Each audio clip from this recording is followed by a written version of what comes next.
There is no place, there is no, there is no place, there is no, there is no place, there is no, there is no place, there is no, there is no place, there is no, there is no place, there is no, there is no place, there is no, there is no place. There is no, there is no place. There is no place. There is no place.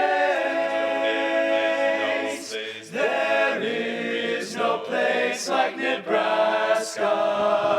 There is no place like Nebraska, dear old Nebraska, you.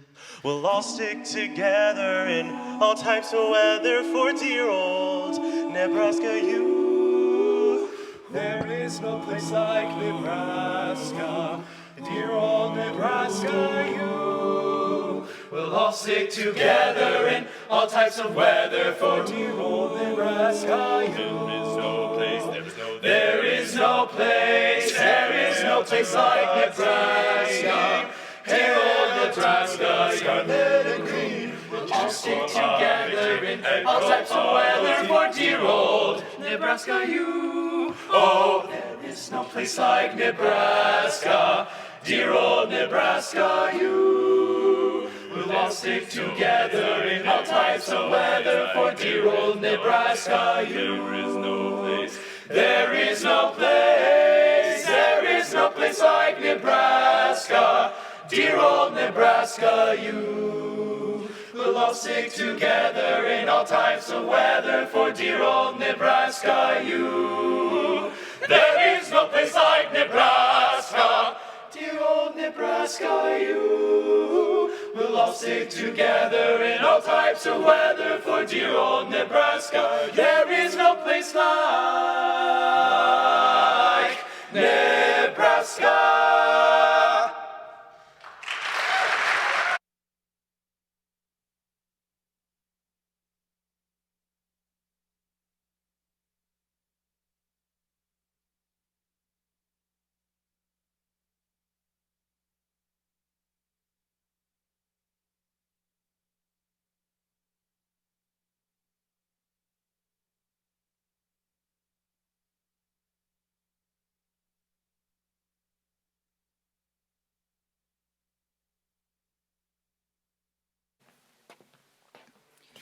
Good afternoon, and welcome to this special event, The Final Pearl.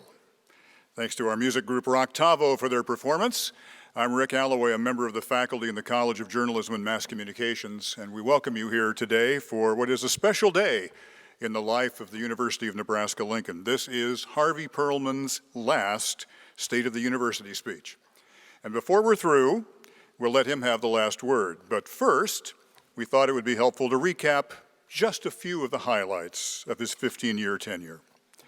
The year was 2000.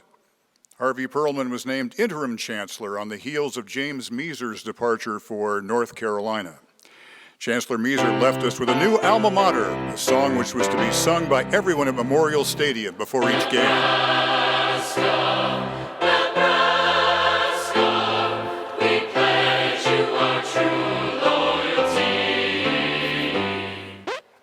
Yeah, Harvey gave that the axe.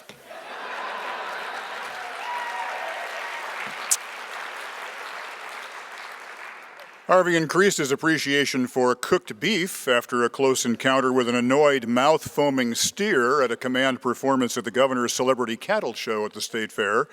Harvey vowed revenge. And Will Spinar, Harvey's first grandchild, was born that year. In 2001, Harvey Perlman was named the permanent chancellor, beginning April 1st of 2001, and here we are 15 years later, well, 16 if you count his interim service.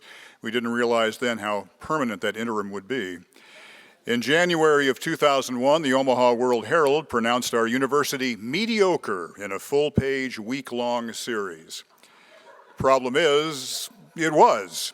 The preceding fall, our U.S. News and World Report ranking had fallen into third tier. Research was lagging, budget cuts were looming, and parking was a problem. And faculty morale was at an all-time low, just like usual. Harvey was installed as our chancellor that year and, an aside, mentioned his dream of playing his 5-string banjo on the lead stage someday. Well, that was also the year that Harvey hired Prem Paul as Vice Chancellor for Research and Enthusiasm, and that marked the start of a whole new focus on research.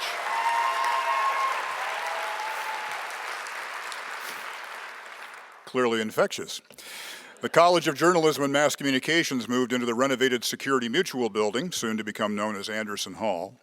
And then in 2002, Othmer Hall opened, giving the College of Engineering a new hub on campus. The first wave of new research grant wins came in rapid succession, 3 within just 2 weeks, including $5.7 million from the NSF to establish the prestigious Materials Research, Science, and Engineering Center at UNL, and $10 million from the National Institutes of Health to create the Nebraska Redox Biology Center. Little Red donned a lab coat in the first of a new tradition to celebrate major grants. Then in 2003, Teachers College, under the leadership of Dean Jim O'Hanlon, merged with the College of Home Economics, under the leadership of Dean Marjorie Kostelnik, to form the new College of Education and Human Sciences. O'Hanlon returned to being on the faculty after serving as dean for 20 years. Budget cuts were coming in waves. The university incurred a budget reduction of 8% for 2002-2003, and for the following year, the governor proposed an additional 10% reduction. Among other cuts, Harvey proposed elimination of the research division of the State Museum and termination of its tenured faculty, and argued that he followed AAUP guidelines, but some in the Faculty Senate called for a no-confidence vote to be held the following fall. Harvey asked for an immediate vote of the entire faculty with the Lancaster County Election Commissioner as the ballot counter to assure fairness. 89% of the faculty voters supported Harvey. So there, Donald Trump. The new Van Brunt Visitor Center opened.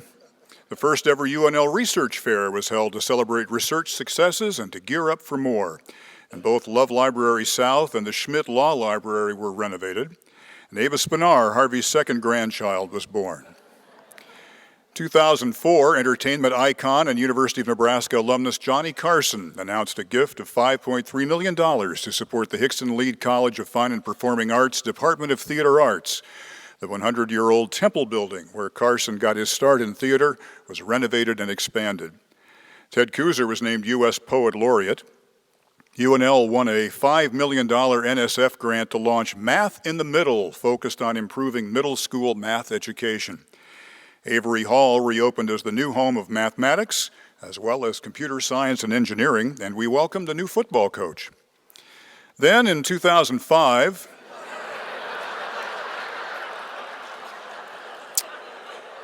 UNL geoscientists brought in $12.9 million in grants from the NSF to lead the U.S. portion of the multinational Antarctic Geological Drilling Project, known as ANDRIL. UNL added its data crunching horsepower to a global supercomputing network analyzing data from the Large Hadron Collider. And Tommy Lee came to campus. Playing in the marching band made many people nervous, including Harvey. Fortunately, an NBC primetime series called Tommy Lee Goes to College ultimately proved a boost to recruitment.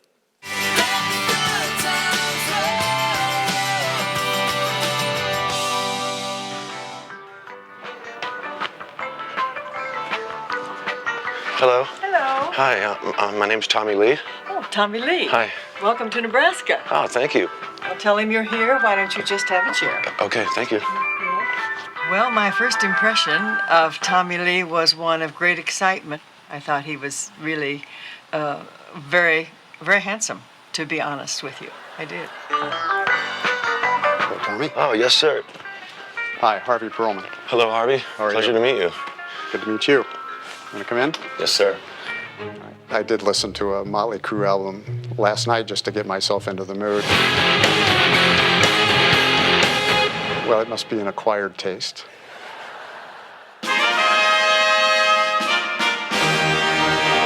How are you this morning? I'm really excited to be here, actually.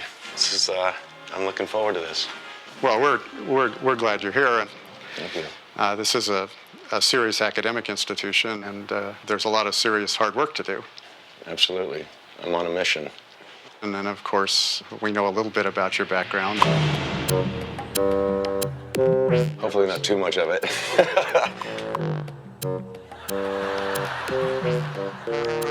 I think the university's taking some risks having you here, but I understand you're prepared to comply with the Code of Student Conduct. It's a little light reading for you, but Oh, wow. here's a map of the campus, so you know where you are. All right.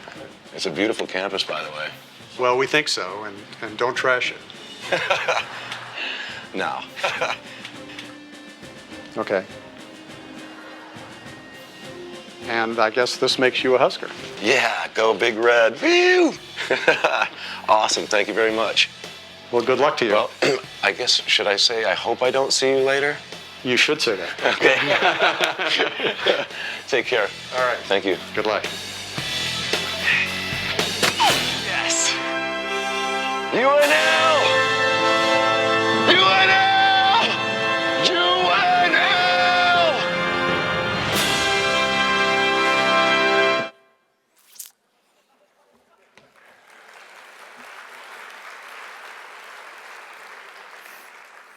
Also in 2005, Marco Spinar, Harvey's third grandchild, was born. Then in 2006, the Diocles Laser Laboratory opened, positioning Nebraska as a leader in high-field physics and laser research. Located immediately south of Memorial Stadium, it has the potential to vaporize opposing quarterbacks.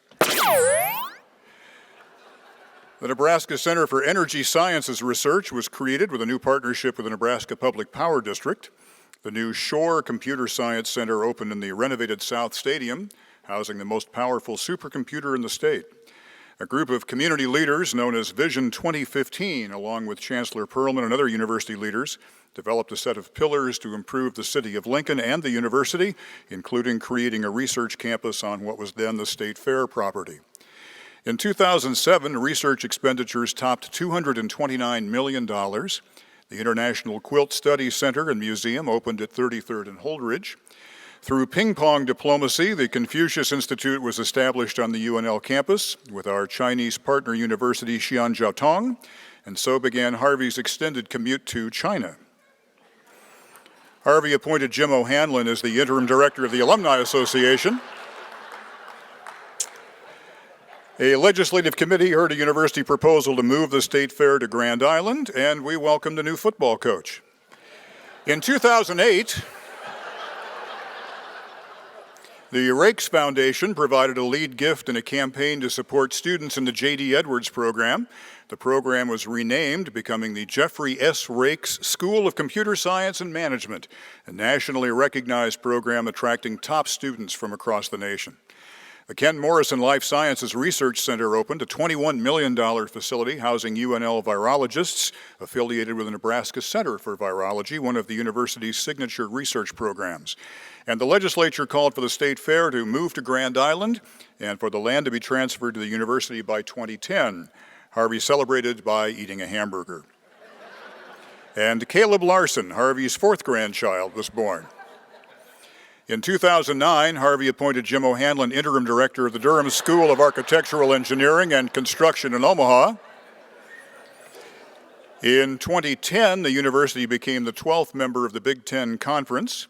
The $8.7 million, 30,000 square foot Jackie Gaughan Multicultural Center opened adjacent to the Nebraska Union, the largest such center at any public university in the United States. The Whittier Research Center opened. The Whittier Research Center opened with much-needed space for UNL's growing research enterprise after a $24 million renovation to the building that was originally a junior high school. And Jorgensen Hall opened, the new home for physics and astronomy on campus. The Water for Food Institute was founded with a $50 million gift from the Robert B. Doherty Foundation to bring university expertise to the challenge of global food security, making the most of water resources in agriculture. Pursuant to a memorandum of understanding with the Institute, USAID appointed Harvey to its initiative in the Arab countries in the Middle East and North Africa. There is no evidence that this appointment had anything to do with the rise of ISIS. Harry Truman Foundation honored UNL as one of 2 institutions cited for encouraging students to pursue careers in public service and to win Truman Scholarships, and the university's 100th homecoming was celebrated. The legislature designated $25 million to be invested in the Nebraska Innovation Campus, and Harvey appointed Jim O'Hanlon the interim dean of the College of Engineering. As part of the Lead Center series on aspiring artists, Harvey signed up to play the banjo solo but failed to appear, and appearing on his behalf instead was concert pianist Paul Barnes. The Marguerite Scribante Professor of Music, Paul Barnes has collaborated with world-renowned composer Philip Glass for over 20 years now and has performed all around the world. From his latest CD called New Generations, Paul will perform Etude No. 6, followed by his own transcription of Glass's Dance for Akhenaten.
Paul Barnes, ladies and gentlemen.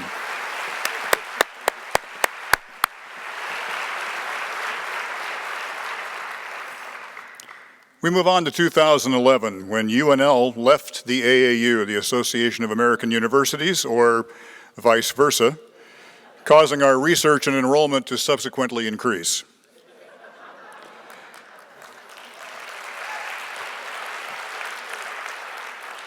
The Bleak chemistry labs in Hamilton Hall were given a $1.6 million facelift, and Harvey appointed Jim O'Hanlon, the interim dean of the College of Architecture.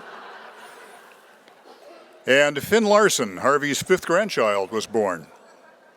We move on to 2012, when William Ayers, a former member of the Weather Underground, was invited and then disinvited to speak on campus when a presidential candidate caused a national media firestorm, disqualifying Harvey from consideration for the James Lake Academic Freedom Award.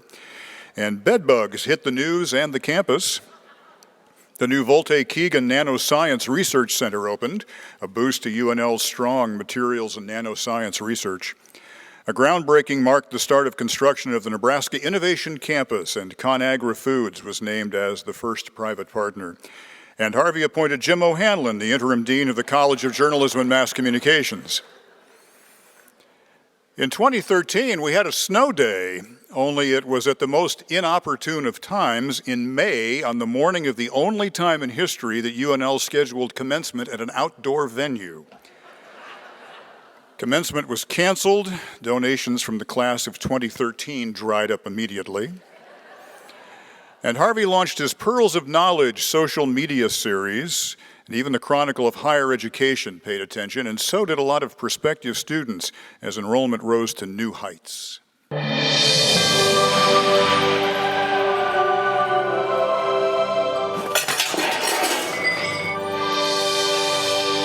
I've been thinking. I'm Harvey Perlman, Chancellor of the University of Nebraska-Lincoln.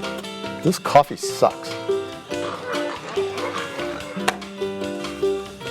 This game is stupid. Did you ever move my car around front? Crocs. Don't.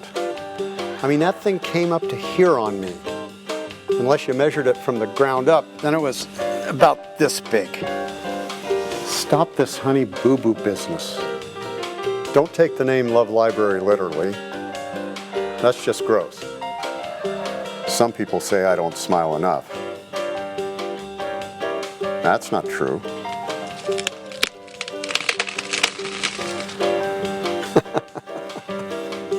Stupid cat. Taco night tonight? It's not gonna swim upside down. You should apply for scholarships. YOLO. It's not natural. And then, boom, there goes our US News ranking. Not on my watch.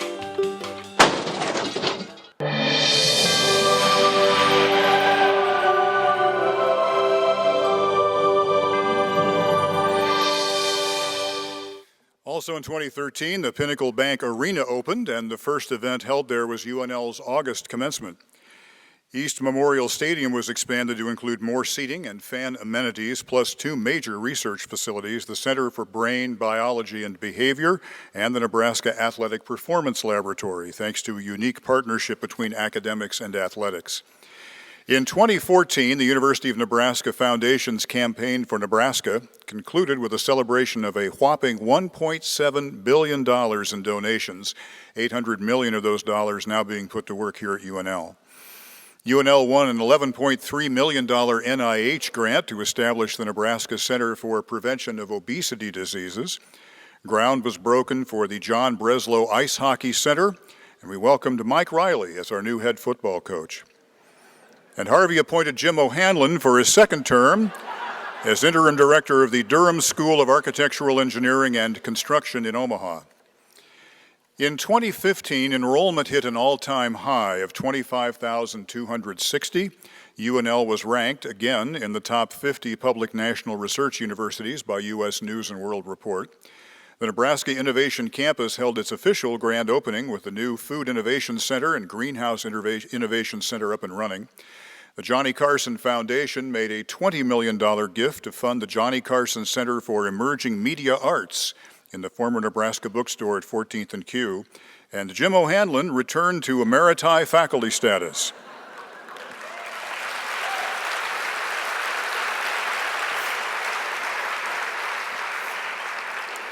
That was also the year that Avon Larson, Harvey's 6th grandchild, was born. So in addition to 4 dogs and 2 cats, it looks like that might complete the family. So that brings us to 2016, the year in which North Love Library turned into an academic learning commons and Dunkin' Donuts became a campus icon.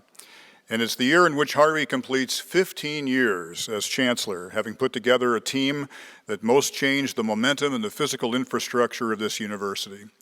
A look at the near doubling of our research enterprise, enrollment growth to more than 25,000, and the physical campus changes define this era as productively changing this university into a Big Ten academic powerhouse. For that, our thanks to Harvey.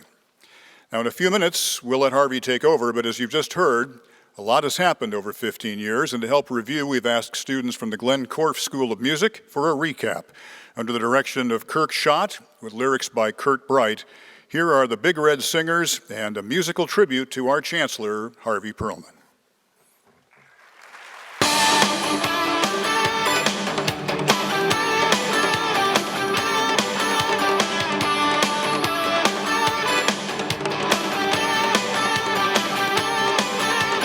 Woody, Varner, Spanier, Clifford, Hardin, Meeser, Canfield, Fairfield, Martin, Massinger.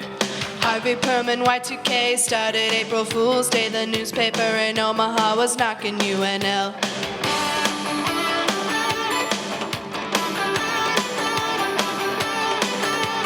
Gorbachev came to talk, home plate Haymarket Park, van run for visitors, Kauffman Center residents. Big Red Roadshow, Ashley Judd and Bono, Textron on budget cuts and vote of confidence.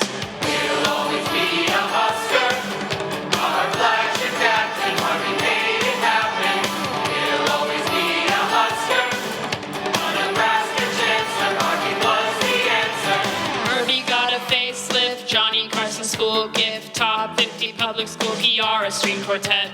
Durham School, a shiny tree, Whittier, Tommy Lee, Merced, Rake School, Bill Gates and Buffett. Digital Humanities, a laser we call Diocles, Jackie Gone, Rhino Barn, Center for Virology. Shore Center, Campus Rec, Confucius Institute on deck, early childhood NIC, squeezing into old buildings. He'll always be a Husker. Our flagship captain, Harvey made it happen. He'll always be a Husker. A Nebraska chancellor, Harvey was the answer. Safer barrier, water for food center, Ted Kooser, Ackley Law, Bush hands off to Obama. Student union revamp, volleyball team champs, drilling in Antarctica, partnering in Asia.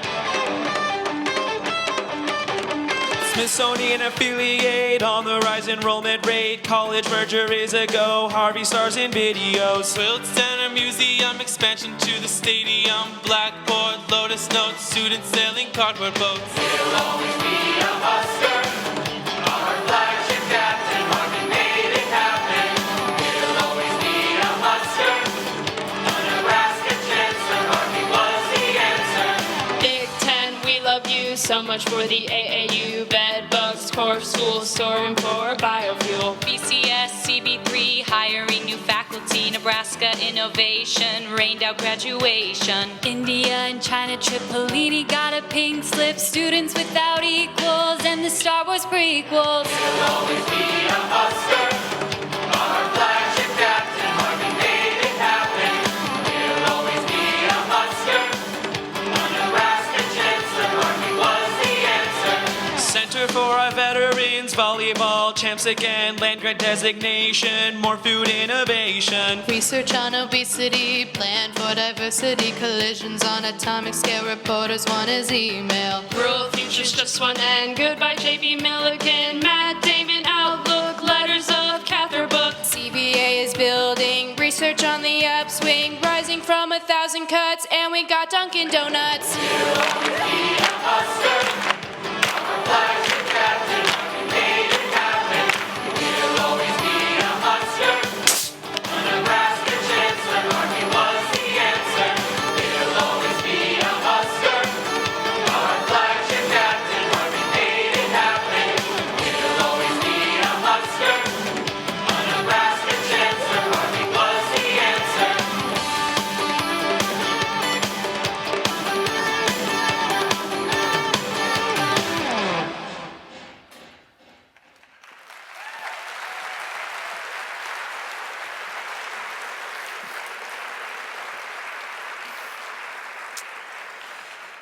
So, ladies and gentlemen, it is now my pleasure to introduce the man who is inarguably this university's happiest chancellor. Please welcome Harvey Perlman.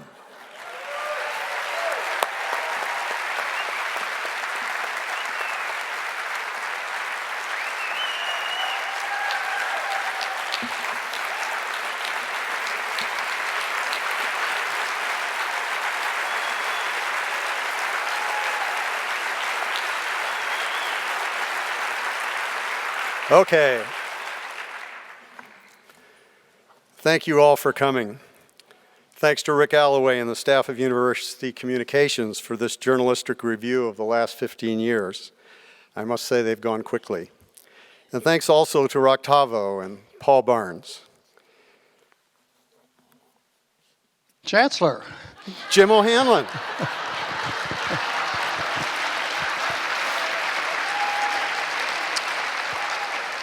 For some reason, Human Resources selected me to present this very special certificate of appreciation to you.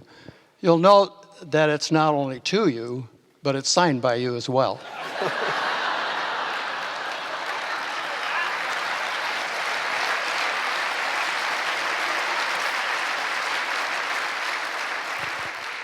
Did you ever get one of these? Oh, several. You'll find it's not so easy to retire.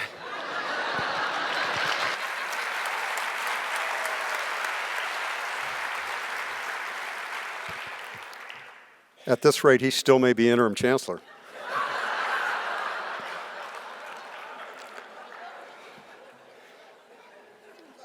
I've noted that as I approach the end of my term as chancellor, I'm increasingly free from the political restraints that limit what I can say. For those of you who might be getting nervous about my exercise of this freedom, and you know who you are, you can relax.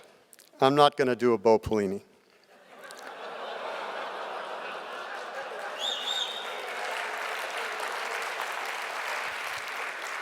You know what a Bo Pelini is. It's defined in the Urban Dictionary. Expletive-laced rant expressing outrage on leaving a position that you didn't want in the first place. Not going to do it. I've been honored in every way to serve as your chancellor for the last 16 years. It's been extraordinarily fun to share this journey with you. I want to thank my family, particularly Susan, for putting up with me. Our oldest grandchild, Will Spinar, was born shortly after I became interim chancellor, and watching him grow up illustrates how quickly the time has passed. He thinks everyone watches Husker football from a skybox. And our newest and sixth grandchild, Avon, was born in the last year of my term, so you now understand that I decided to step down as an effort in population control. Certainly, I want to thank everyone who served with me in this administration, many of whom have been with me for most of all the time. A few deserve special mention. Chris Jackson, a model of servant leader, was hired by my predecessor but started work about the same time that I did. Prem Paul, who was my first major vice chancellor appointment and who gave an identity and energy to our research enterprise. Beyond his playing an instrumental role in advancing this university, he has also become a dear friend. Michelle Waite, who was also a recent hire when I arrived, but who had the unenviable task of explaining the university, and particularly me, to the legislature and other constituencies. Bill Nunez, another early hire as Director of Institutional Research and Planning, and now my Chief of Staff, has the uncanny ability to read my thoughts before I think them. Juan Franco, who valued and touched students on a personal level. Ellen Weisinger, a longtime campus citizen who stepped in as Senior Vice Chancellor to modernize our academic operations. Ronnie Green, who proved that with the right leadership, INR could be made to work for both agriculture and the university at large. And all of the others who have or continue to serve in these positions, thank you. Two personal shout outs, Meg Lauerman, who brought talent and professionalism to our communications effort and who will join me this year in stepping down, and also Amber Williams, who does not get the credit she deserves for fashioning a sophisticated, data-driven recruitment effort. I'm often asked to assess my leadership style and identify my legacy. Neither task seems to lead to any particularly valuable end. As I think back on what our team tried to do to make a difference in the university, the universal truth is that we invested in talent. We made small and large bets on existing and prospective faculty who had creative ideas and the qualities necessary to implement them. This was not without risks. We had both successes and failures. But I think on the whole, it explains why the stature of this university is far higher than it was 15 years ago. A university at our time in its history had to take risks. The World Herald series in my first year headlined and more significantly documented the mediocre nature of this university's performance. This was not a time to be content with our status or to think we could be cautious in our actions. We had too much catching up to do, so we pursued targeted and largely controversial budget cuts rather than the less risky approach of cutting across the board. We merged colleges and other programs in order to achieve synergies and scale. We encouraged deans to bring us potential hires of established faculty at other universities who could make a difference here, and we aggressively pursued them. We proactively sought the state fairgrounds as the only property adjacent to the university that could free us to expand our research agenda through partnership with private enterprise. And we severed our historical institutional ties by moving to the Big Ten Conference. I want to particularly acknowledge the presidents of the university and those members of the Board of Regents who risked their own political fortunes to support our efforts. I continue to believe such risk-taking and such support will be crucial in the years ahead if this university's momentum is to be sustained. There are two other larger groups that I personally want to acknowledge. First, the business leaders who formed the original 2015 Visioning Group and worked to energize the city of Lincoln so it could create a metropolitan environment appropriate for a major university. The second group are our alumni, whether by philanthropy through the University of Nebraska Foundation or by their advice and assistance through the Nebraska Alumni Association. They were critical elements of our success. The capital campaign that ended in 1999 fueled our early growth, and our most recent capital campaign will permit our momentum to continue. I know I could spend considerably more time reciting the individuals and their achievements that have, for good or ill, allowed me to sustain my enthusiasm for this position for 16 years. But since I'm not leaving town, nor am I leaving the university, I will have time to thank many of you personally in the years ahead. As I retreat back to the Law College and attempt to revive my teaching and research skills, I have pledged to myself that I will try hard to practice biting my tongue. I hope not to cast a continuing shadow over my successor, who I am sure will do things differently than I would. But now, on this occasion, which is the last time as chancellor, I can touch on the state of the university. I want to make a few quick points about the challenges and opportunities ahead as I see them. First, Nebraska as a state cannot be competitive unless it has a strong, growing, cutting-edge, comprehensive research university. And that university is the University of Nebraska-Lincoln. This is certainly not to dismiss the contributions or the importance of our sister campuses.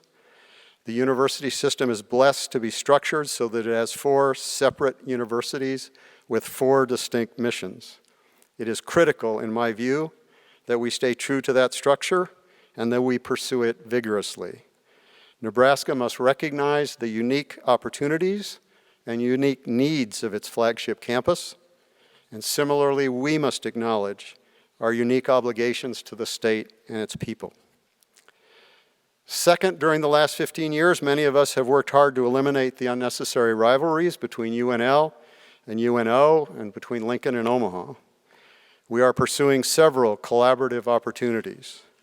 Nebraska is not well served by those who still try to exploit these past rivalries for their own agendas.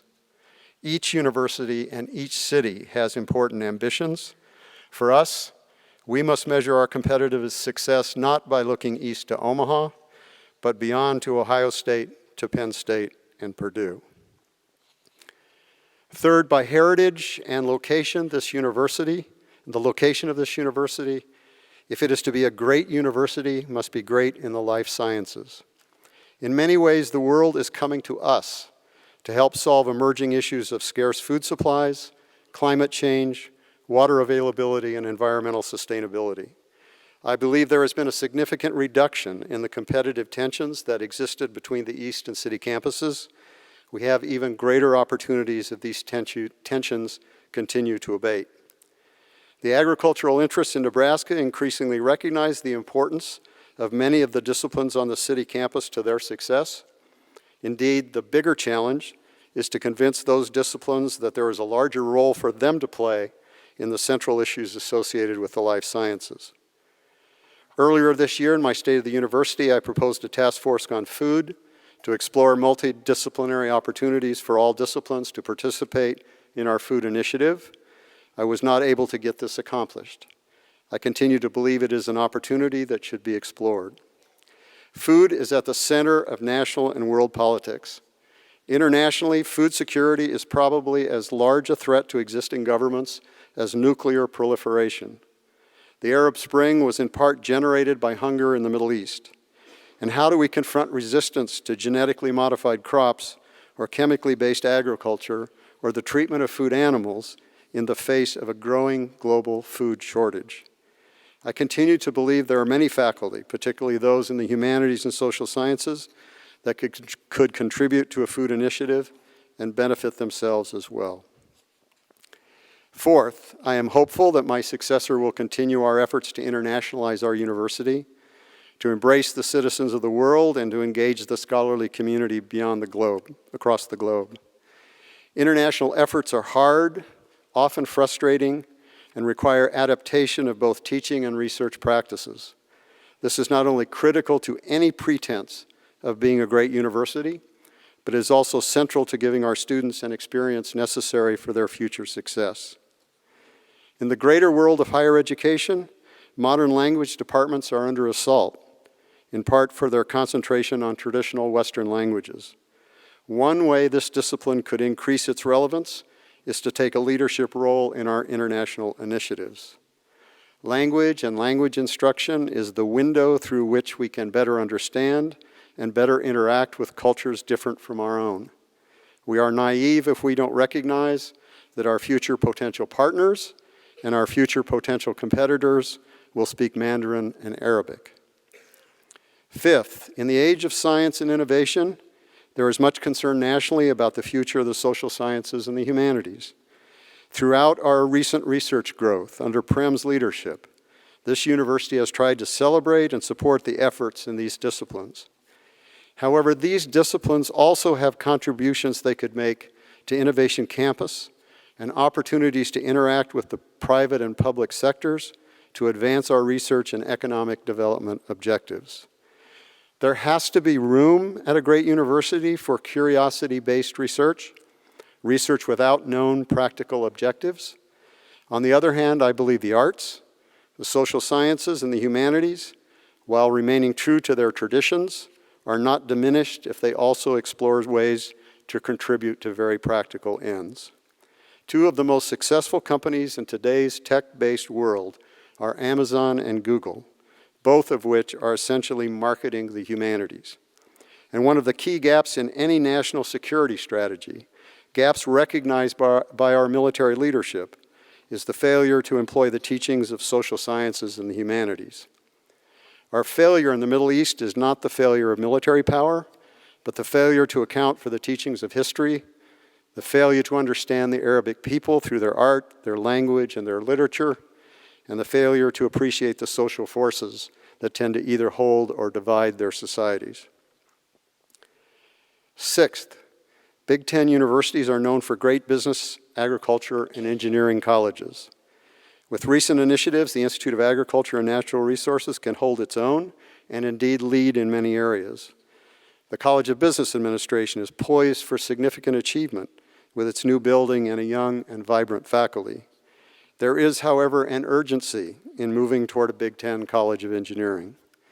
That college faces significant barriers: the cost and scarcity of engineering faculty, the disinterest and lack of understanding among high school students about the opportunities for engineering careers, facilities that are outdated for modern engineering research, and the politics around the divided locations in Lincoln and Omaha. These barriers are being addressed. Given the talent that exists in the college, our expectations for that college should remain high, and we should anticipate significant growth in the next few years in both enrollment and research. But a sense of urgency here is important for the success of the university and the state of Nebraska. Seventh, our state, and accordingly our university, is becoming increasingly diverse. Diverse by race, by religion, by nationality, by gender, by sexual orientation.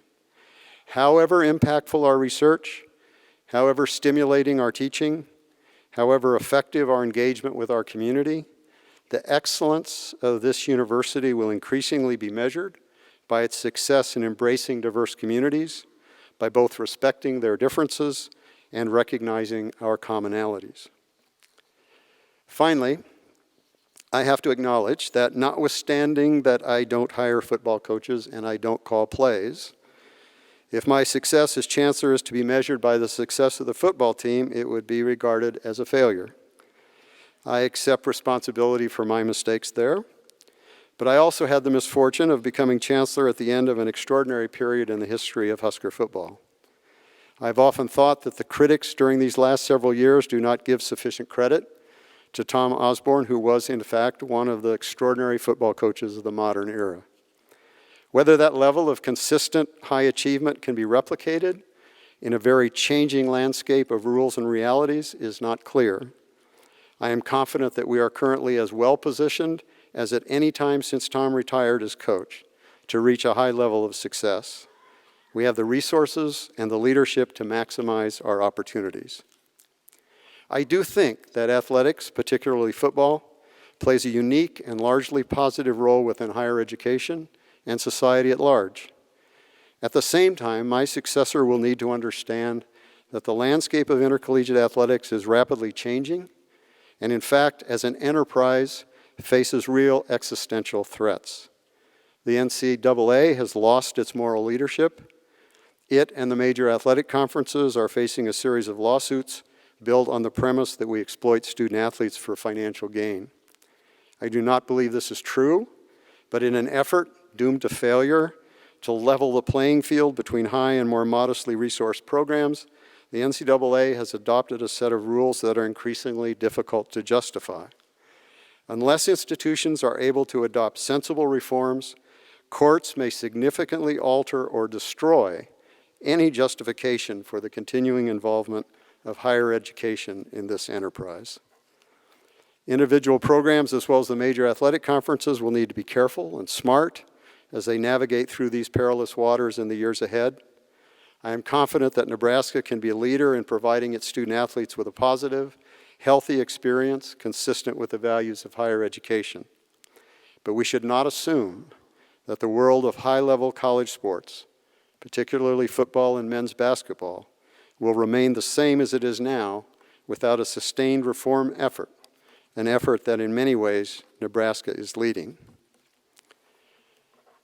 So that's about it for me.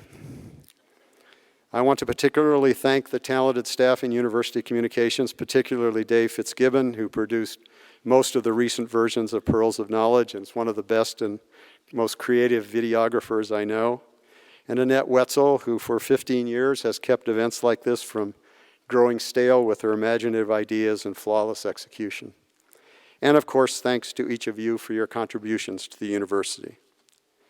Saying farewell is never easy, so to avoid the embarrassment of my own tears or watching your glee in seeing me go,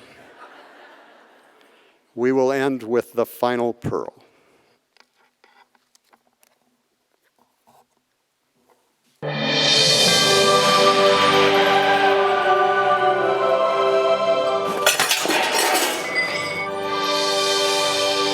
I've been thinking. Thank you for coming. Neither of us would want a sappy, tearful end to this last opportunity for me to address you all. And real men and zombies don't cry in public. So we created this farewell set of pearls. Some of my most insightful thoughts, just something to remember, or at least remember me by. I've learned a lot serving as your chancellor. For example, I finally learned why the N on the football helmet stands for knowledge. Makes perfect sense in a world where the Big Ten has 14 teams and the Big 12 has 10. Don't be smug, you academics. Why do we have a College of Arts and Sciences when the arts moved out decades ago? I also learned to be wary of any ball that isn't completely round.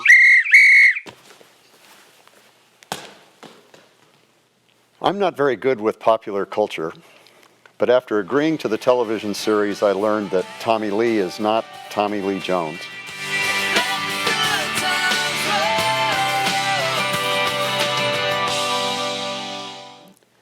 I learned it's easier to move Antelope Creek than to move the State Fair. I learned that the stairways in Canfield go up and down at the same time, but the streets to Varner Hall only go in one direction. We created the Center of Brain, Biology, and Behavior, and so far, I've learned that banging your head against a wall burns 150 calories an hour.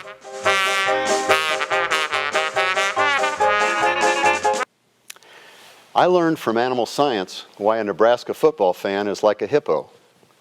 When they get upset, their sweat turns red.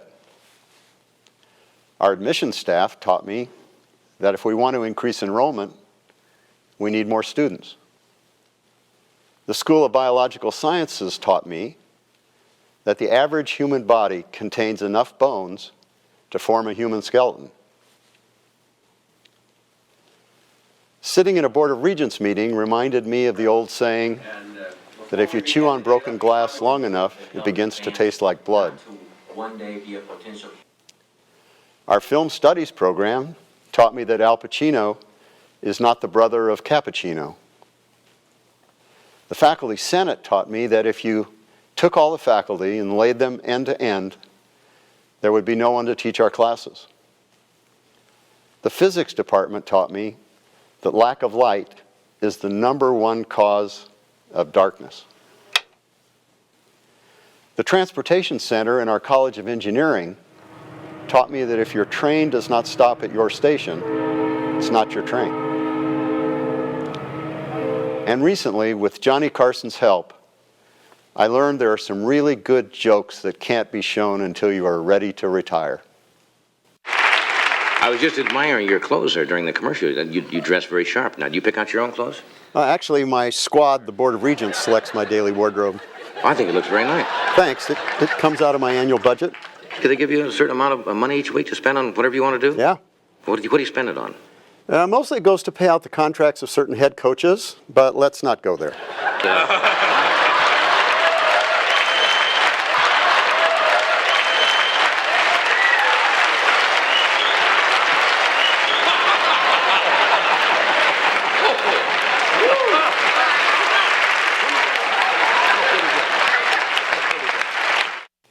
And I learned that the faculty are always right. Unless, of course, you're alone in a room where you are the smartest and the dumbest person at the same time. So thanks to all of you for making me a wiser man. It's really been fun. You should all be proud of what you have accomplished. And most of all, I'm relieved that your achievements coincided with the time I could take credit for them. YOLO. Okay, I feel like I should be playing the song, Thanks for the Memories. But for you old-timers, you may remember that at my installation, I said that I had always dreamed of playing the 5-string banjo on the lead stage. This is my last chance. After I'm done, if you aren't dizzy from the excitement, I hope you'll join me on the stage for refreshments. Here is my rendition of the Farewell Blues. If you catch the violins in the background, it's a chorus of fired football coaches and an ensemble from the AAU.